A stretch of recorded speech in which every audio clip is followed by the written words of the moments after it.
There is a hidden conflict that almost no one speaks about. A conflict older than governments, older than universities, older than corporations, older than any written code of conduct. It exists quietly, beneath the surface, between those who build themselves and those who build systems to control others. The elite fear it because it cannot be tamed. It cannot be contained. It is the natural, unstructured emergence of self-taught competence. The self-taught do not wait for permission. They do not ask for approval. They do not conform to the rules handed down by gatekeepers. They move in unpredictable patterns, guided by curiosity, intuition, and the relentless pursuit of understanding. They operate outside the scripts that govern obedience, and that freedom is perceived as threat. Where the elite see control as stability, the self-taught see opportunity. Where the elite see hierarchy as natural order, the self-taught see it as optional. This is why independent thinkers unsettle those who thrive on rules. They expose the fragility of systems built on predictability and compliance. When someone masters a skill outside the sanctioned path, the reaction is rarely admiration. The elite do not hate the self-taught for competence. They fear the reminder that their power is provisional. Degrees, certifications, titles, networks, accolades, all serve as fences. Every fence has a gate, and every gate has a guardian. A self-taught individual bypasses these structures. They render the fence meaningless. Their ability is not granted.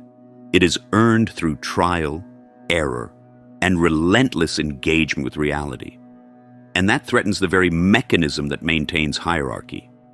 The self-taught mind is not fashioned by protocols. It is forged through necessity, curiosity, and persistence. It is trained by life itself. The child who disassembles machines to understand them, the adolescent who studies patterns hidden to formal instruction, the adult who experiments, fails, rebuilds, and adapts. These are the builders outside the system. They do not respond to carrots or sticks. They do not pause when instructions are missing. They improvise. They iterate. They learn faster than the system can assess. They create solutions that no bureaucracy could conceive.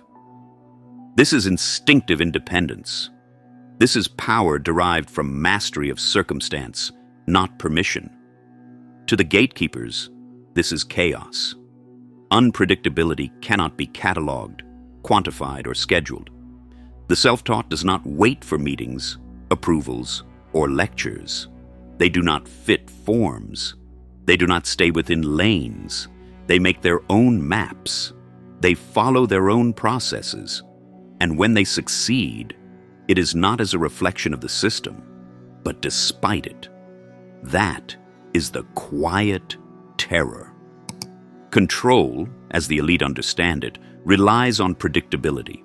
Obedience is the oil that keeps hierarchical engines moving. When someone operates without it, the machine stutters. Historically, rulers have feared two categories: the ambitious insider and the capable outsider. The insider threatens from within. The outsider threatens from freedom.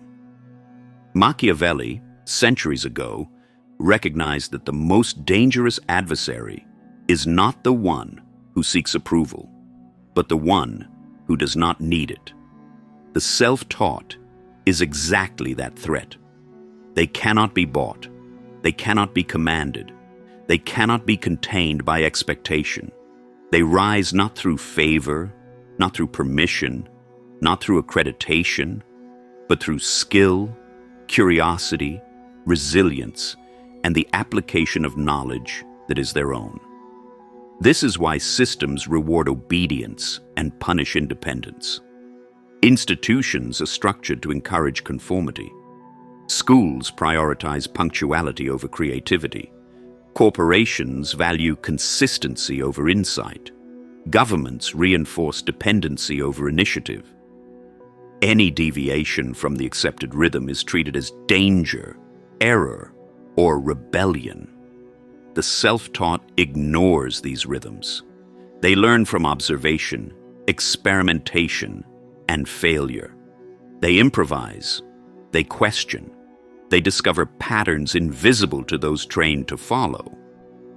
And when they act, results speak louder than credentials. The system becomes irrelevant in the face of outcomes that cannot be delegated, regulated, or simulated. The penalty for self-taught success is social friction. Recognition is withheld. Questioning is applied. Approval is demanded retrospectively. Where did you study? Who certified you? Who gave you permission? The inquiry is never about capability. It is about ownership of knowledge, about reinforcing a hierarchy designed to prevent independent development. The system protects itself, not excellence. It protects narrative. It preserves authority. It discourages autonomy. And every self-taught individual who succeeds is a reminder of what the system never intended. That skill, insight, and competence can emerge outside the gate. Yet this is also the advantage. In moments of instability, the self-taught thrives where the credentialed freeze. When uncertainty becomes a crisis, systems falter and obedience collapses. The degree holder waits for instructions, for rules, for validation. The self-taught adapts. They iterate. They solve. They act. Pressure, scarcity, disorder. These are the conditions in which the self-taught becomes visible. This is why every major disruption, every economic shift, every collapse of conventional structures generates a wave of innovators who were trained by life, not by institutions. They are resilient because they were never dependent on instruction. They are fluid because they were never contained. The self-taught also possess a perception the elite cannot purchase. Intuition is not granted by authority. Pattern recognition cannot be bought. Insight cannot be certified. The self-taught sees things others cannot because they were never trained to see them the same way. They notice weaknesses in systems, shortcuts in process, opportunities hidden by conventional thinking. Their vision is untethered, autonomous, and often inconvenient for those invested in maintaining the status quo. This is why the elite, behind closed doors, both fear and secretly recruit these individuals. Publicly ignored, privately indispensable. The system does not honor self-taught capability. It exploits it when convenient. This is the oldest hypocrisy in institutional history. Self-taught competence is not earned through networking. It is earned through engagement, through failure, through improvisation, through relentless curiosity. It is the ability to see the invisible, navigate the uncharted, and act where others hesitate. It cannot be delegated.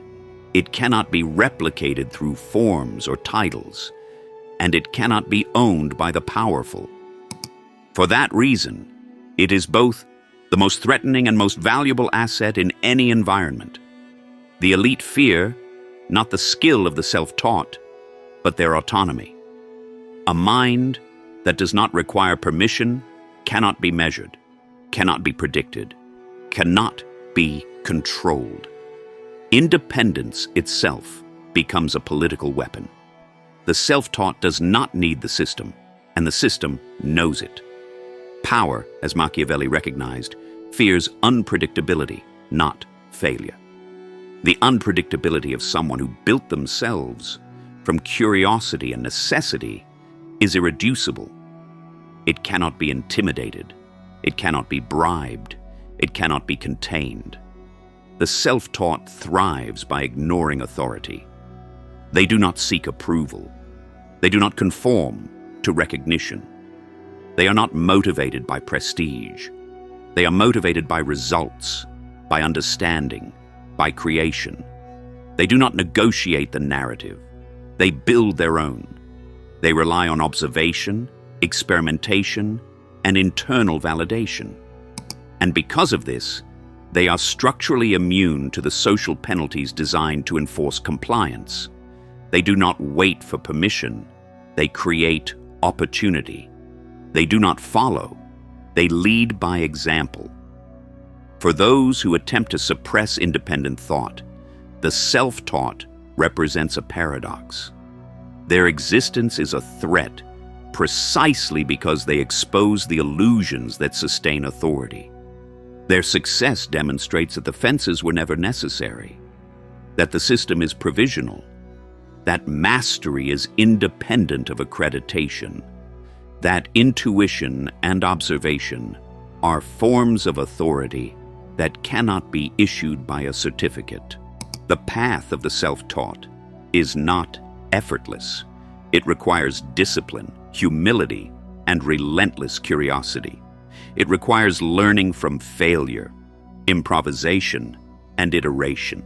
It requires creating work even when imperfect, refining constantly, and refusing to shrink to fit the expectations of others. It requires showing results without needing validation. Competence becomes its own language, and mastery its own defense. When the self-taught stop seeking permission, they become dangerous in the most structural sense, uncontrollable. Their freedom is inherent. Their authority is internal. Their vision cannot be confined to institutional frameworks. They inhabit reality on their own terms, guided by experience and insight, not approval or protocol. Their independence is a kind of political power, a force the system cannot absorb or regulate. Every crisis, every collapse of established order, every disruption in society amplifies the advantage of the self-taught. In such moments, credentials lose value. Authority without competence falters. The self-taught acts, adapts, survives, and often thrives, while those who rely on hierarchy wait for instruction. The result is an emergent order built outside the rules, structured not by sanction, but by capability. And this is the ultimate threat. The self-taught reminds the system, and those invested in preserving it, that knowledge, insight, and mastery do not require permission, that competence cannot be bought, only earned, that independence is more valuable than obedience, that freedom, once claimed, cannot be revoked by decree. Those who are self-taught understand this innately. They do not ask for entry. They do not request approval.